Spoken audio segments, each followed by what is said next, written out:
Hello everyone, welcome to the channel U Academy. मेरा नाम है उदय और आज हम करने वाले हैं मेटल्स एंड एलॉयज का लास्ट टॉपिक और लास्ट वीडियो। तो लास्ट टॉपिक में आएगा इंट्रोडक्शन ऑफ एलॉयज।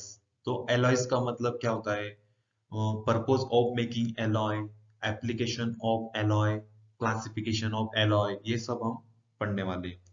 तो स्टार्ट करते हैं। एलॉयज, इसका इंट्रोडक्शन में दिखा है, since pure metals have a limited use, they are converted into more useful alloy.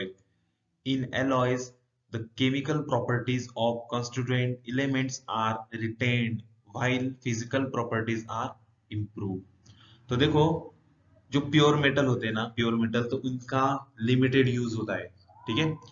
और उनको अगर हम कन्वर्ट करेंगे एलॉयज में तो उनका जो पर्पस है यूज करने का वो बढ़ जाता है, ठीक है। फॉर एग्जांपल, लिमिटेड यूज से मतलब है कि अगर हमारे पास गोल्ड है, ठीक है, गोल्ड प्योर अगर 25 कैरेट मतलब प्योर गोल्ड होता है, वो अगर हम यूज करेंगे ऑर्नामेंट्स बनाने में, गहने बनाने में, तो वो क्या सॉफ्ट होता है, तो सॉफ्ट होने की वजह से गहने उसके टिक नहीं पाएंगे। तो इसके वजह से उसको एलॉय में कन्वर्ट करना पड़ता है। और एलॉय का मतलब आपको पता है कि दो से ज्यादा मेटल, दो या फिर दो से ज्यादा मेटल्स को मिक्स किया जाता है, ठीक है। तो इसमें क्या होता है, एलॉयज में दो प्रॉपर्टीज आती है मेटल्स की। तो एक फिजिकल प्रॉपर्टी और एक होती है केमिकल प्रॉपर्टी। तो केमिकल प्रॉपर्टी तो एज इट इज रहेगी, जैसी है वैसी ही रहेगी, लेकिन फिजिकल प्रॉपर्टीज को क्या करेंगे, इंप्रूव किया जाएगा अपने यूज के हिसाब से। ओके, अब देखो डेफिनेशन ऑफ एलॉयज गिवन है, तो इसमें आएगा, an alloy is the homogeneous mixture of two or more elements in which one must be a metal. तो दो या दो से ज्यादा एलिमेंट्स लिए जाएंगे, इसका होमोजेनियस मिक्सचर होगा, और जिसमें से वन मेटल होना चाहिए, one must B metal. Binary alloys consist of homogeneous mixture of two metals. The metal component present in large percentage is called as a base metal. देखो अभी इसमें क्या होता है, एलोज में दो तरीके, दो नाम याद रखने हैं। एक होता है बेस मेटल और दूसरी होती है एलोइंग एलिमेंट। तो देखो जिसका परसेंटेज ज्यादा होगा, जिसका परसेंटेज ज्यादा होगा उसको बोलेंगे बेस मेटल, और जिसका परसेंटेज कम होगा उसको बोलेंगे एलोइंग मेटल। फॉर एग्जाम्पल, हमने दो मेटल ले लिए, आयरन ले लिया और कॉपर ले लिया। सपोज आयरन का 70% कंटेंट है और कॉपर का 30% है, तो 70% ज्यादा है ना, तो उसको बोलेंगे बेस मेटल, और 30% कम है उसको बोलेंगे एलोइंग इलेमेंट या फिर एलोइंग मेटल। ओके, अब देखो एग्जांपल ऑफ एलॉयज, तो एलॉयज के कुछ एग्जांपल देख लेते हैं। ये देखो ब्रास, ब्रास क्या है, एलॉय है किसका, कॉपर और जिंक का। तो इसमें देखो कॉपर इज बेस मेटल, मतलब कॉपर का परसेंटेज ज्यादा होगा और जिंक का परसेंटेज कम होगा। तो copper is a base metal and zinc is an allowing element. अब इसको आप देखना एमसीक्यूज में आ सकता है ना, कि आपको बोला जाएगा ब्रॉस मेटल है, उसमें कॉपर क्या है और जिंक क्या है, ऐसा डिस्टिंग्विश भी करने के लिए बोल सकते हैं। अब ब्रॉन्ज, ये भी एक एलॉय है, लेकिन ये क्या है, कॉपर और टीन से मिलकर बनता है। तो copper is a base metal and teen is allowing element. An amalgam is an alloy containing mercury as one of the component. देखो amalgam में mercury main content होता है, ये भी आ सकता है। The solid, sorry, the mercury which is a liquid metal is the main component and the other is solid, thus it is liquid in solid type solution. Mercury तो liquid form में होता है और दूसरा जो एलिमेंट लेने वाले वो क्या होता है, सॉलिड में, मतलब सॉलिड प्लस लिक्विड टाइप का ये एलॉय होने वाला है, तो इसको एमलगम बोलते हैं। तो देखो इसका फॉर्मूला भी गिवन है ना, सोडियम एमलगम Na और Hg is an alloy of sodium with mercury. Zinc amalgam भी दिया है, इसमें भी दिया है ना, zinc amalgam is an alloy of zinc with mercury, ऐसा गिवन है। ओके, अब देखो पर्पस ऑफ मेकिंग एलॉय, तो एलॉय क्यों बनाया जाता है, उसका मेन उद्देश्य क्या है, उसको पर्पस बोलते हैं। तो देखो यहाँ पर दिया है, pure metal does not possess all the required properties Depending upon the purpose of manufacturing sector, suitable metals are mixed with another set of metals or non-metals to get enhance new properties. तो देखो pure metal के जो uses होते हैं ना वो काफी कम होते हैं, उसकी रिक्वायरमेंट कम होती है उसकी प्रॉपर्टी की वजह से, तो इसके वजह से हमें एलॉय बनाना पड़ता है depending upon the purpose of manufacturing sector.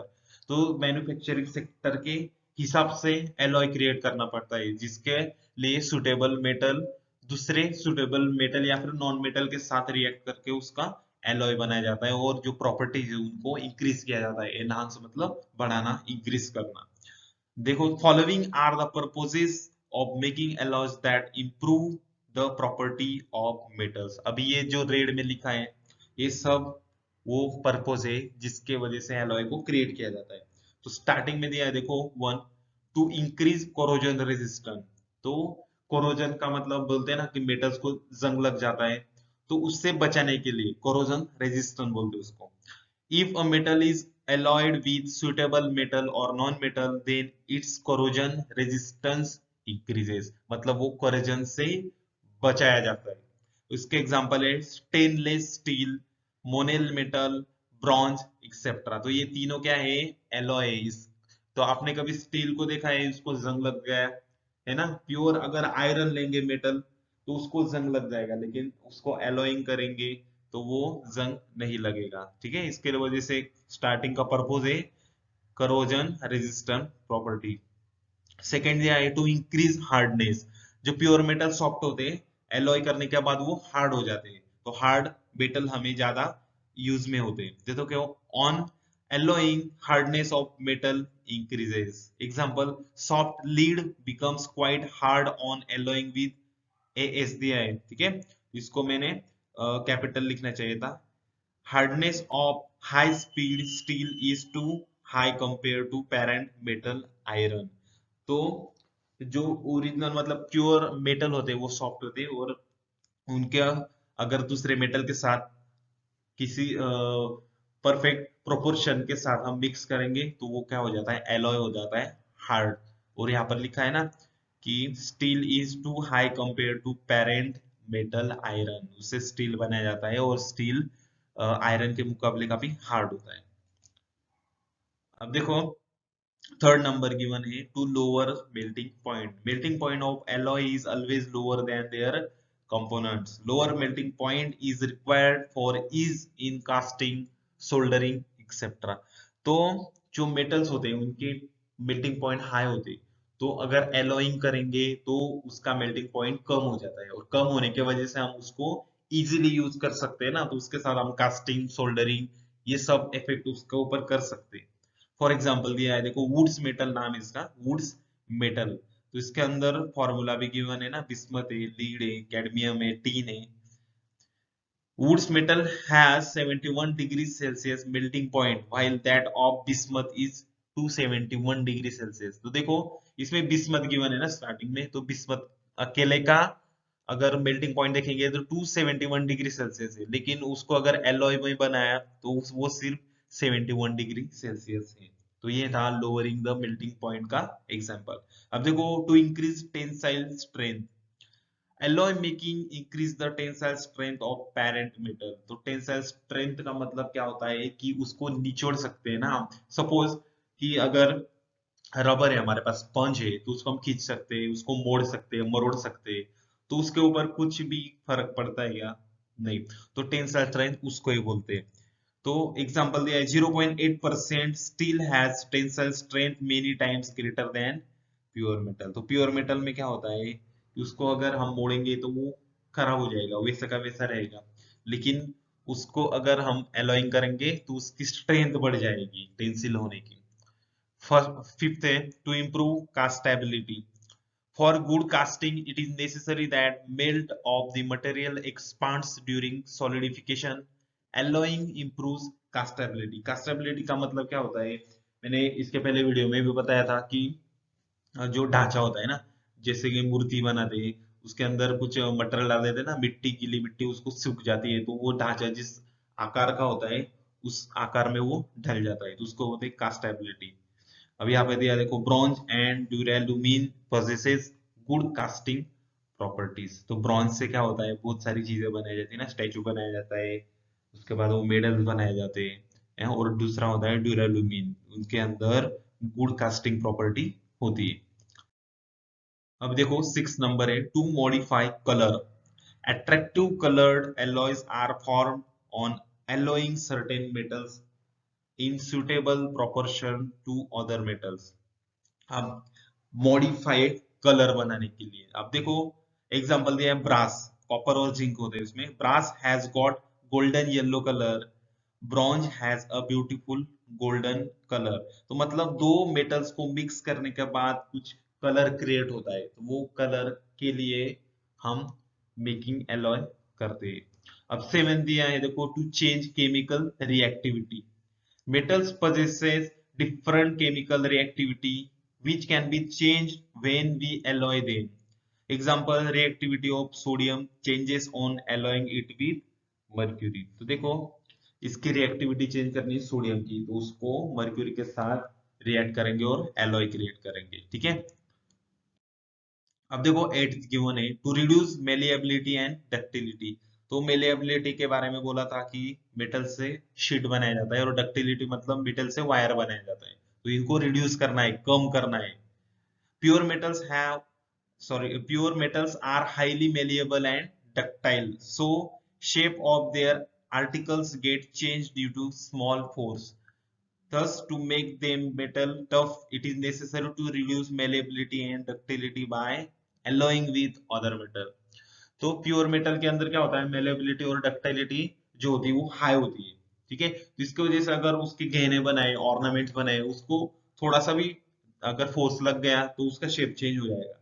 तो इसी के वजह से मेलेबिलिटी और डक्टिलिटी को रिड्यूस करना पड़ेगा, है ना, तो तभी वो हार्ड हो जाएंगे।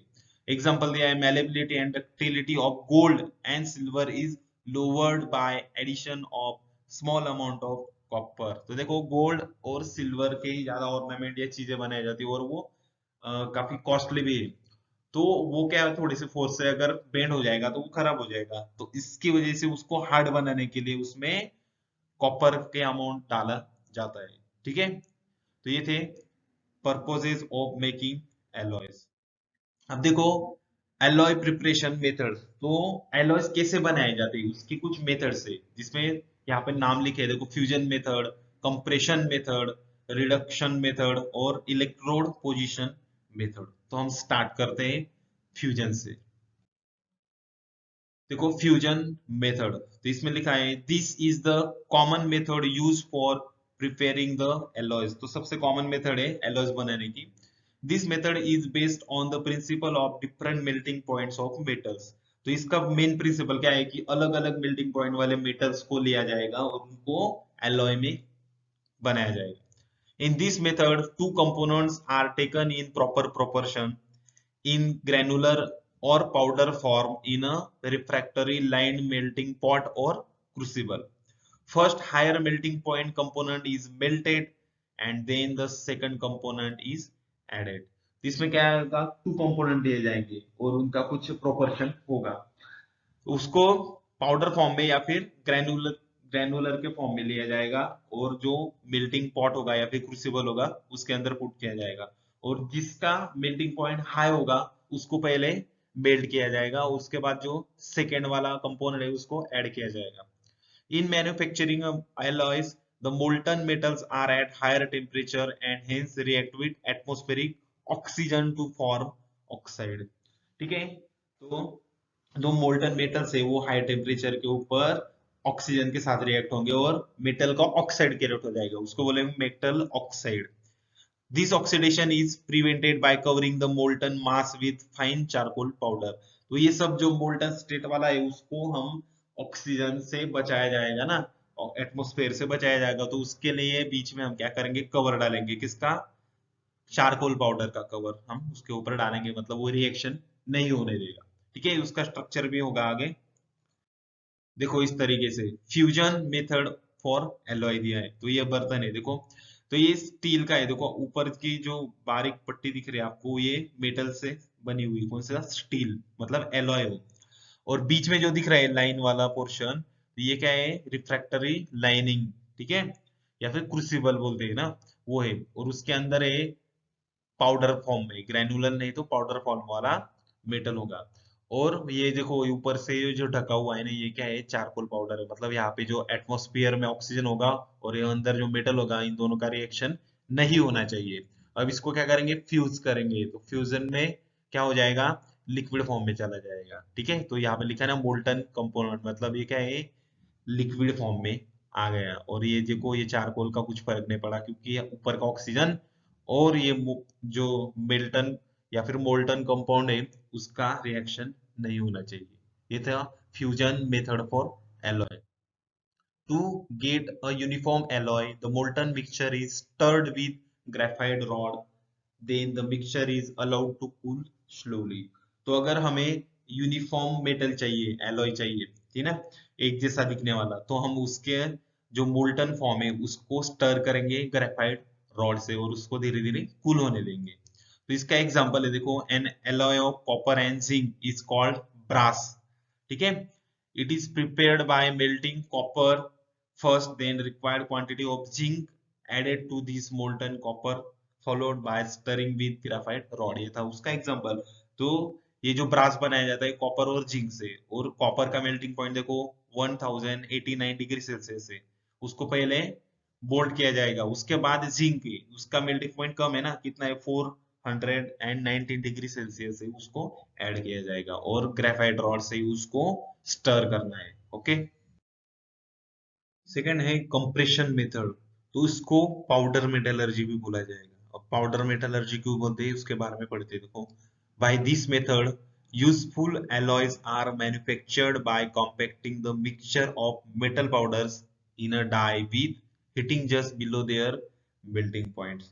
तो मेटल्स पाउडर के फॉर्म में होंगे, है ना, तो उसको हीटिंग किया जाएगा बिलो देयर मेल्टिंग पॉइंट, इसके वजह से उसको पाउडर मेटलर्जी बोलते हैं। The alloy is made by intimately mixing two or more metal powders, and the intimate mixture is compressed under a high pressure in a mold।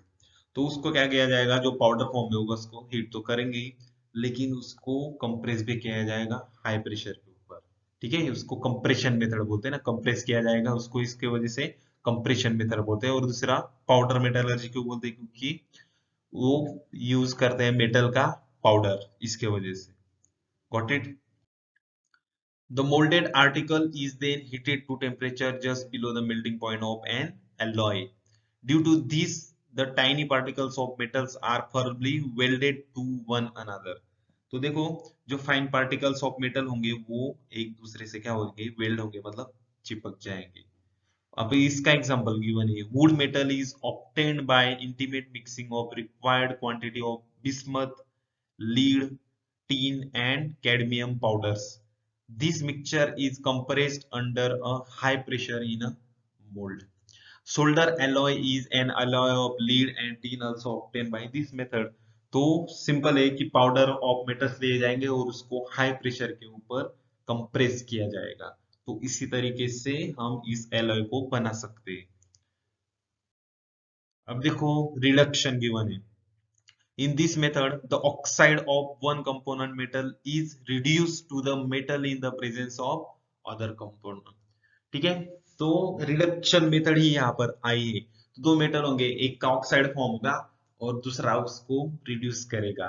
ठीक है, तो reduction और ऑक्सीडेशन मैंने पहले भी पढ़ा है, आप उसको देख सकते हो। इसका एग्जांपल भी है, देखो, aluminium bronze is prepared by reducing aluminium oxide in the presence of copper in A electric furnace. तो देखो, ये देखो एल्यूमिनियम गिवन है ना, तो एल्यूमिनियम का ऑक्साइड फॉर्म है और ये क्या है, कॉपर है, प्योर कॉपर है। तो अब क्या करने वाले, एल्यूमिनियम में से रिड्यूस करेंगे, मतलब कि इसका ऑक्साइड होगा, मतलब ऑक्सीडेशन होगा, तो इसका ऑक्सीजन चला जाएगा और यहाँ पर जो कॉपर है उसका रिडक्शन होगा, मतलब ये ऑक्सीजन को खींच लेगा। तो इसमें से एल्यूमिनियम निकल जाएगा, जो कोई रिएक्शन में एल्यूमिनियम सेपरेट हो गया और कॉपर ने ऑक्सीजन को खींच लिया। तो इसका क्या हुआ, ऑक्सीडेशन होगा, और इसका क्या हो गया, रिडक्शन हुआ। इसने लॉस ऑफ इलेक्ट्रॉन किए, यहाँ से लॉस हो गए, और इसने क्या किया, गेन ऑफ इलेक्ट्रॉन, इसके पास कुछ नहीं था, अभी ये गेन हो गया ऑक्सीजन। ये थी रिडक्शन मेथड। अब देखो electrode position method. The process in which by passing electric current, different metal components from electrolyte containing their salt solution are simultaneously deposited to form alloy is known as electrode position method. तो यहाँ पर electric current pass किया जाएगा solution में और different metal components from electrolyte containing their salt solution. अब ये क्या है कि इलेक्ट्रो केमिस्ट्री का मैंने पढ़ाया था, उसके अंदर एक कंटेनर लिया था, इसका ऊपर दो रॉड लगे थे, इलेक्ट्रिसिटी पास किया था, फिर एनोड से मटेरियल निकल रहा था, इलेक्ट्रोलाइट में जा रहा था और वहां से कैथोड के ऊपर डिपॉजिट हो रहा था। ये सब था इलेक्ट्रोड पोजीशन मेथड। यहाँ पर भी वही बताया। इसका एग्जांपल दिया है, देखो, electrode position of copper and zinc cyanide in potassium cyanide solution form brass and alloy of copper and zinc. तो ये ब्रास बनाने की मेथड में काफी इस्तेमाल होता है इलेक्ट्रोड पोजीशन मेथड। ओके, अब देखो ये इंपॉर्टेंट है, क्लासिफिकेशन ऑफ एलॉय। तो इसके अंदर क्लासिफिकेशन में दो ही टाइप है, एक होता है फेरस, दूसरा होता है नॉन फेरस। तो फेरस से मतलब है कि आयरन से रिलेटेड है, और नॉन फेरस मतलब आयरन से रिलेटेड नहीं है। ठीक है, तो यहाँ पर देखो फेरस में दो टाइप गिवन है, कॉपर स्टील और दूसरा दिया है एलॉय स्टील। और यहाँ पर नॉन फेरस में चार गिवन है, एक होता है कॉपर एलॉय, सेकेंड है एल्यूमिनियम एलॉय, थर्ड है सोल्डर्स, और जो लास्ट वन है उसमें बियरिंग एलॉयज गिवन है। तो हम फेरस से स्टार्ट करेंगे, कार्बन स्टील से। अब देखो यहाँ पर दो टाइप थे फेरस एलॉय में, कार्बन एलॉय था और दूसरा एलॉय स्टील था। तो कार्बन एलॉय में क्या गिवन है, low carbon steel, medium carbon steel और हाई कार्बन स्टील। तो कार्बन स्टील तो है लेकिन लो, मीडियम और हाई से तीन टाइप है। और एलॉय स्टील में क्या गिवन है, हीटिंग रेजिस्टिंग है, शॉक रेजिस्टिंग है, मैग्नेटिक स्टील है, उसको अल्निको बोलते हैं। उसके बाद स्टेनलेस स्टील है, tool steel, high speed steel, spring steel. ये सेवन टाइप है एलॉय स्टील में, इनके नाम याद रखने, इसमें से एमसीक्यूज आ सकता है ना आपको। उसके बाद देखो नॉन फेरस गिवन है डायरेक्ट, तो उसमें फर्स्ट था कॉपर एलॉय। तो कॉपर एलॉयज के अंदर देखो तीन टाइप है, ब्रासेस है, ब्रॉन्जेस है और मोनेल मेटल है। तो हम ब्रासेस के बारे में देखते हैं। देखो ब्रासेस में क्या गिवन है, इसके दो टाइप है, कमर्शियल है, दूसरा स्पेशल है। तो कमर्शियल में क्या आएगा, डच मेटल, मुंड्स मेटल और स्पिनिंग ब्रास आएगा। और स्पेशल में क्या आएगा, जर्मन सिल्वर, नवल ब्रास और एडमिरली। ठीक है, ये सब नाम आपको याद रखने हैं। उसके बाद सेकेंड है ब्रॉन्जेस, इसमें आएगा gun metal, bell metal, phosphor bronze, nickel bronze. उसके बाद मोनेल मेटल, ठीक है, ये इंपॉर्टेंट है। तो Monel metal is a group of alloys of nickel and copper with small amount of iron, manganese, carbon and silicon. Monel is not a copper nickel because it has less than 60% copper. This is stronger than pure nickel. Monel alloys are resistant of corrosion by many aggressive agents, including rapidly flowing seawater. They can be fabricated readily by hot and cold working, machining and welding. तो देखो Monel के अंदर आपको ध्यान में रखना है कि इसके अंदर कौन से मेटल्स है ना, copper, small amount of iron, manganese, carbon and silicon. अब परसेंटेज भी गिवन है, निकेल सा देखो 52% टू 67%, लेकिन ये 60% से भी कम होता है हमेशा, इसके वजह से ये कॉपर निकेल नहीं बोला जा सकता इसको। This is stronger than pure nickel बोला है ना, alloys are resistant of corrosion दिया है। उसके बाद they can be fabricated readily by hot and cold working में इसका इस्तेमाल हो सकता है। तो आपको हमेशा क्या करना है, जो भी मेटल्स होंगे एलॉय मेटल, तो मेटल के अंदर कौन से मेटल्स है उनके बारे में आपको पूछा जा सकता है, कि पूछ सकते हैं ना, ब्रास जो एलॉय है इसके अंदर कौन से मेटल है, अगर परसेंटेज दिए है तो वो भी आपको याद रखना है, ऐसे क्वेश्चन आएंगे। अब देखो एल्यूमिनियम एलॉय गिवन है, इसके अंदर है ड्यूरेलुमीन, उसके बाद मैग्नालुमीन, वाई एलो, ऐसे उसके नाम है। अब देखो सोल्डर्स, सोल्डर्स के अंदर ये है Wood's metal, plumber solders, tin man's solders, ऐसे नाम है। उसके बाद बियरिंग एलॉय गिवन है, उसके बाद Babbitt alloy, bearing bronzes, AI bearing alloys, ऐसे नाम से। अब देखो फेरस और नॉन फेरस के बारे में थियोरी में बताया है कि फेरस एलॉय मतलब क्या होता है। The alloys having iron as one of the main component are known as ferrous alloy. तो मतलब बेस मेटल क्या होना चाहिए, आयरन, जिसका कंटेंट एलॉय में ज्यादा होता है उसको बेस मेटल बोलते हैं। तो फेरस से रिलेटेड ना, आयरन से रिलेटेड फेरस है, इसके वजह से इसको फेरस एलॉय। फॉर एग्जाम्पल दिया है प्लेन कार्बन स्टील्स एलॉय, ठीक है। उसके बाद नॉन फेरस मतलब इसमें आयरन नहीं होगा, आयरन के अलावा कुछ दूसरा मेटल होगा। The alloys which contain metal other than iron as base metal are called as non ferrous alloy. Iron तो होगा लेकिन बेस मेटल नहीं होगा, ठीक है। तो यहाँ पर base metal other than iron होना चाहिए। फॉर एग्जाम्पल दिया है aluminium alloy, copper alloys and nickel alloys.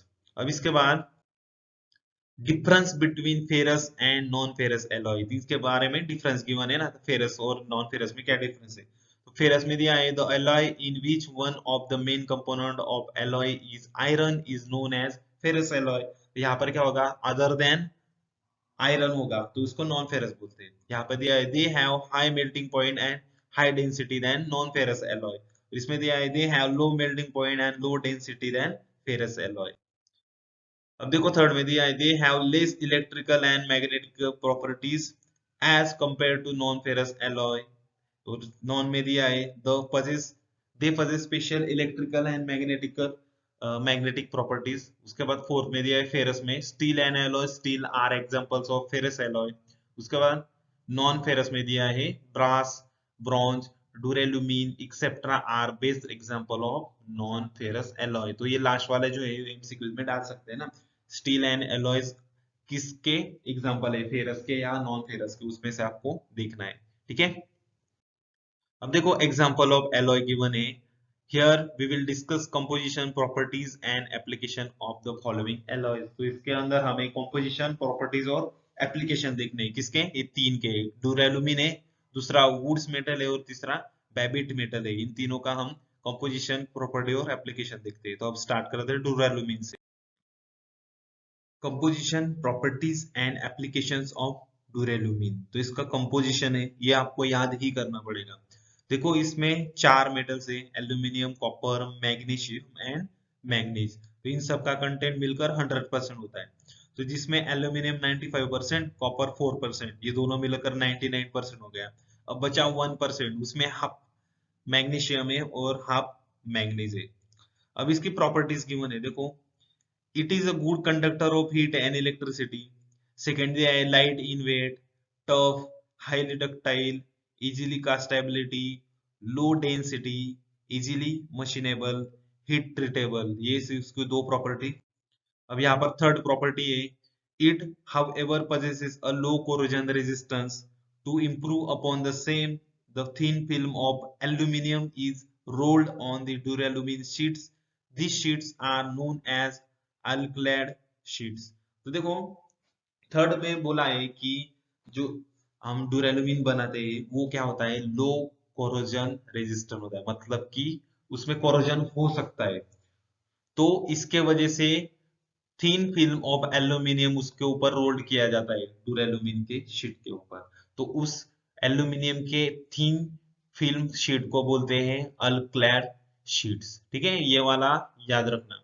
अब देखो फोर्थ क्या है, high tensile strength which can be raised up to 2000 kilogram per centimetre square on applying heat treatment, ठीक है। उसके बाद एप्लीकेशन दी है, फर्स्ट है use to make surgical instruments, fluorescent tubes, kerbs etcetera.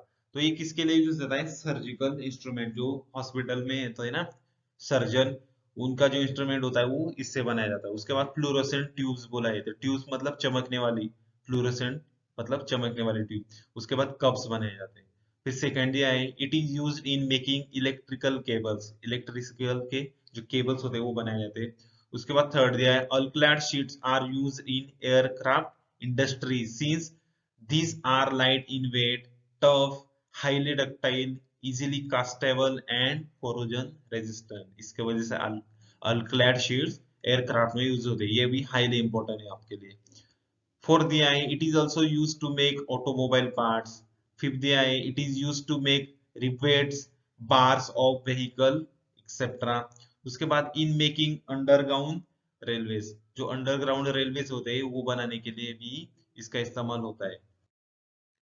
Composition properties and applications of Wood's metal, तो इसके अंदर देखो, an alloy of tin and lead having low melting point than the melting point of metal to be joined and either soft or hard depending on percentage of tin and lead is known as a solder। तो solder का इस्तेमाल करने के लिए इस alloy का use होता है। तो देखो टीन और लीड से मिलकर होता है ना, तो दोनों का मेल्टिंग पॉइंट जो होता है वो लो होता है। किससे? जिसको चिपकाना है, जिस मेटल को चिपकाना है ना, उससे इन दोनों का जो एलॉय बनेगा उसका लो मेल्टिंग पॉइंट होता है, इसकी वजह से तो वो दूसरे को चिपका सकता है ना, तो इसको बोलते हैं सोल्डर। सेकेंड दिया है, it becomes more softer as percentage of lead increases and tin decreases. तो अगर दोनों में से लीड को ज्यादा बनाएंगे, परसेंटेज उसका ज्यादा डालेंगे और टीन का कम करेंगे, तो ये क्या हो जाएगा, मोर सॉफ्टर हो जाएगा। अब इसके बाद कंपोजिशन देखो इसका, इसमें भी ये क्या है, 100% आएगा। इसमें भी चार मेटल्स है, लीड, टीन, बिस्मथ और कैडमियम। तो यहाँ पर देखो 25% लीड लिया जाएगा, ये 12.5%, ये 50% और ये 12.5%। ये कंपोजिशन भी याद होना जरूरी है। अब देखो properties, it is soft and fuses at 71 degree Celsius, that is low melting point. It has property of wetting glass. उसके बाद देखो इसके एप्लीकेशंस गिवन है, use to join to metallic parts, दो मेटल के पार्ट्स होंगे उनको ज्वाइन करने के लिए। उसके बाद for making safety plug of cookers, fire alarm, automatic water sprinklers, etcetera. Third है, it is you also use for electric fuses and dental casting work since it is soft and fuses at 71 degree Celsius.